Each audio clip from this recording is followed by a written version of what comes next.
Dave, merci.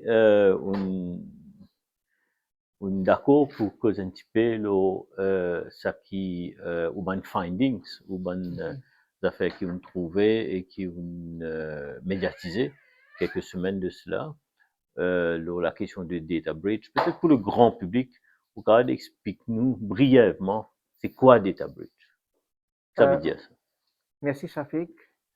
Data breach, c'est qui nous dit violation des données personnelles. Et tout le monde il a une donnée qui est propre à eux. Par exemple, il y a une code d'identité, il y a une empreinte biométrique, ou photo, ou l'adresse, ou numéro de téléphone. Tout ça là, c'est personnel pour eux, ça. Oui. Mais ces données-là, quand vous pouvez donner quelqu'un, ça vous pouvez soumettre, vous faites une application, tout ça là, ça donne données-là liées avec 20 personnes. Et c'est la responsabilité de la personne de s'assurer que cette données-là, il parle devant, avec 20 personnes qui n'est pas autorisées. En somme, en bref, c'est un data breach, c'est une donnée qui a gagné accès avec une donnée non autorisée. Non autorisé. Non autorisée. Et ça, nous demande la loi, Maurice, qui bien définit ça et qui, je suppose, c'est Data Data Protection. Protection Act, oui. Okay. Donc, et nous aussi une institution, Data Protection Office, si vous entendez. Oui, nous avons un commissionnaire ici. Commissionnaire. Nous avons un commissionnaire Data Protection Act 2007. Nous Oui. avons un Data Protection Commissioner. Oui. Et toute une institution qui deal avec les données personnelles, je besoin d'un data controller. Et avant je fais transfert à une donnée d'une place à une autre, je besoin informe le Data Protection Office. Je connais qu'effectivement, qui data là peut sortir une place, et d'après la loi, je besoin s'assurer que ça va donner là, sécurisé, bien sécurisé. Donc, dans une entreprise, dans une grande entreprise peut-être, et deux éléments du monde qui occupent spécifiquement une donnée ici à Maurice. D'après la loi, besoin une entreprise, quand je dans une donnée qui se collecter, je besoin d'un data controller. Obligé, non? Obligé d'un data controller. Et est-ce que dans la réalité, il est comme ça, il y a une bonne entreprise, il y a un data controller? Data controller n'est pas un poste, comment dire, comme un CEO, c'est un technical, c'est une personne qui vous assigne et vous informe Data Protection Office. Data Protection Office qui s'en a qui ou data controller. Et là, quand on peut cause entreprise, peut cause n'importe quelle entreprise, petit business, grand business, etc., ou ça les concerne? Toute entreprise qui collecte des données. Les banques, les compagnies de télécommunications. Et n'importe quelle compagnie qui collecte des données personnelles, c'est besoin d'un data controller. Et c'est besoin abide d'après la loi de Data Protection Act de 2017. D'accord. OK, maintenant, nous venons ça qui est médiatisé dans quelques semaines de cela. Comment on trouve ça, data breach là? Comment on découvert ça et qui on fait concrètement?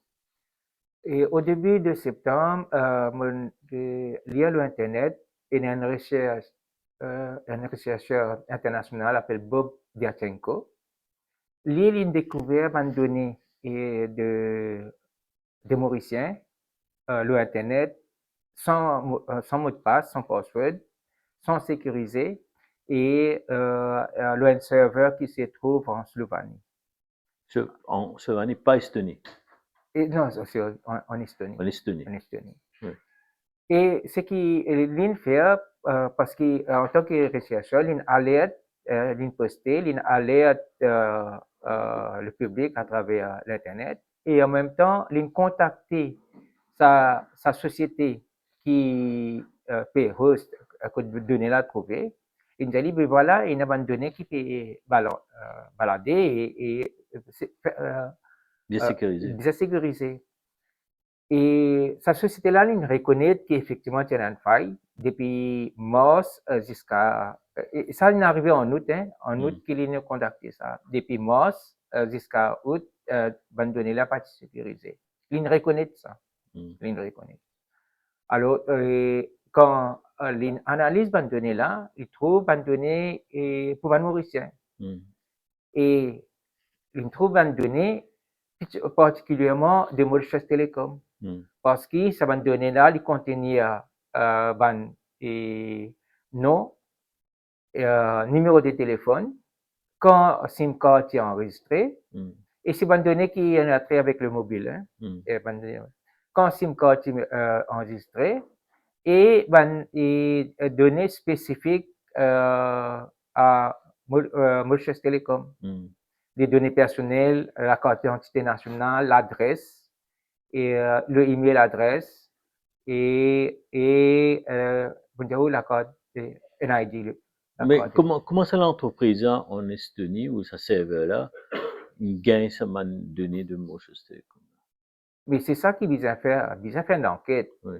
Moi, ce qu'ils vont faire, et quand on gagne connaissance sa rapport de Bob Jankola, chercheur international, pour le chercheur international, on écrit le ICTA, dans mon fait mon devoir civique comme un citoyen, on écrit le ICTA parce que dans sa donnée-là, capable de données personnelles aussi. Oui, bien sûr. Parce que le nombre, c'est 589 000. Énorme. Oui, 589 000 records, c'est-à-dire 589 000 abonnés. Mais peut-être il y en a pour ainsi. Alors, ce qu'ils vont faire, ils vont écrire le ICTA et ils vont écrire le Data Protection Office. Le 4, ils vont envoyer un mail. 4 septembre. Le 4 septembre.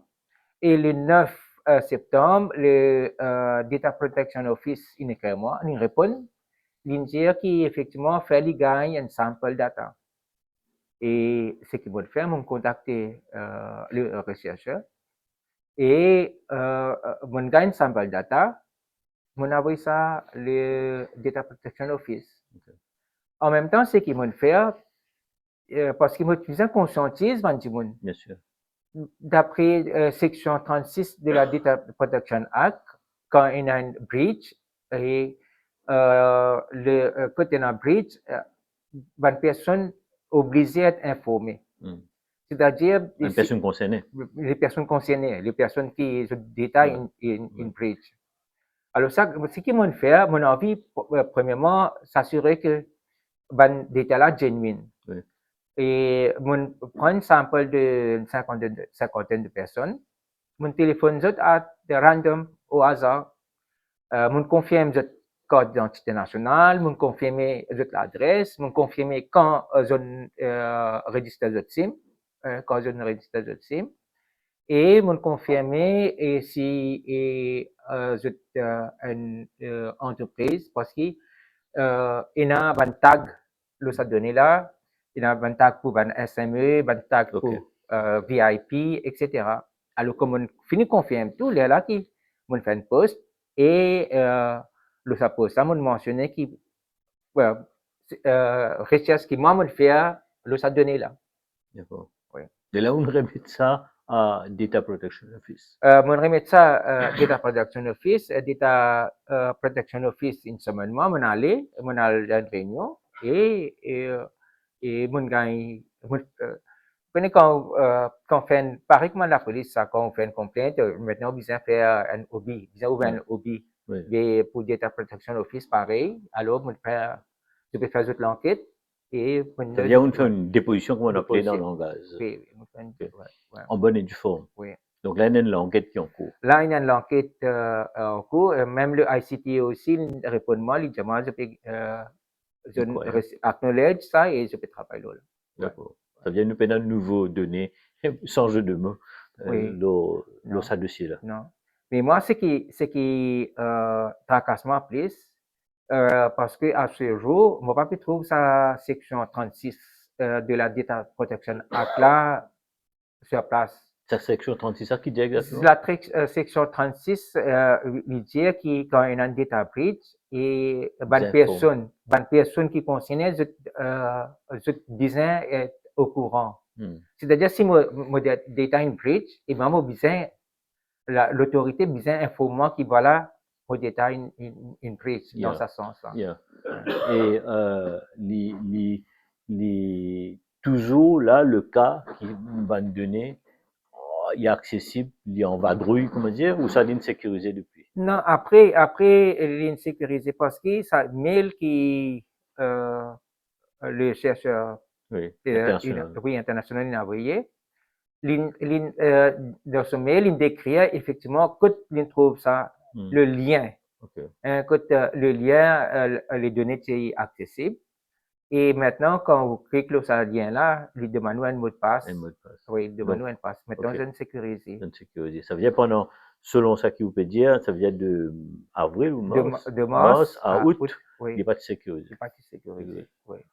D'accord. Et le chercheur, il écrit le mail qui, la société qui peut host ça, il admet qu'il tient sa faille là. D'accord. Et moi, ce qui me fait, je prends ça mail là, je forward ça le Data Protection Office. D'accord. C'est une Oui, société étrangère, bien entendu, il n'est pas oui, une société mauricienne. oui. Oui.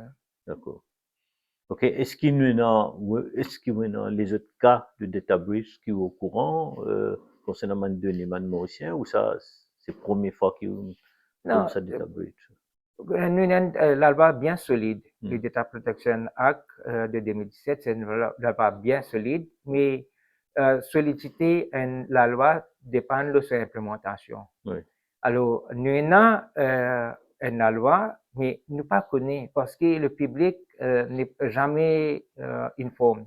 Hmm. Parce que capable d'avoir un breach, est-ce que le Data Protection Office lui émet un newsletter ou ça un rapport qui dit, ben voilà, ce office, il recevra tant de breach et qui a action de faire? Non.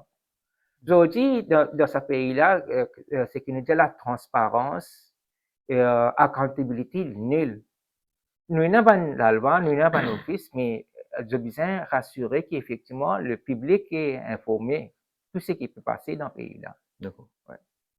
Ok, merci beaucoup Dave Kisundéal en tout De rien. cas pour on expose nous ça qu'on trouvé, ça qu'on rapporté aux autorités et qui peut faire donc nous peut attendre une enquête concours ou peut-être plusieurs enquêtes. Donc si vous avez un update, une mise à jour dessus, nous pouvons l'occasion probablement revenir là après. En tout cas, D'accord. merci beaucoup, merci Merci pour bien. démarche citoyenne et merci pour une alerte aussi, man, qui potentiellement de donner une capable dans la nature. D'accord. Merci bien. Merci.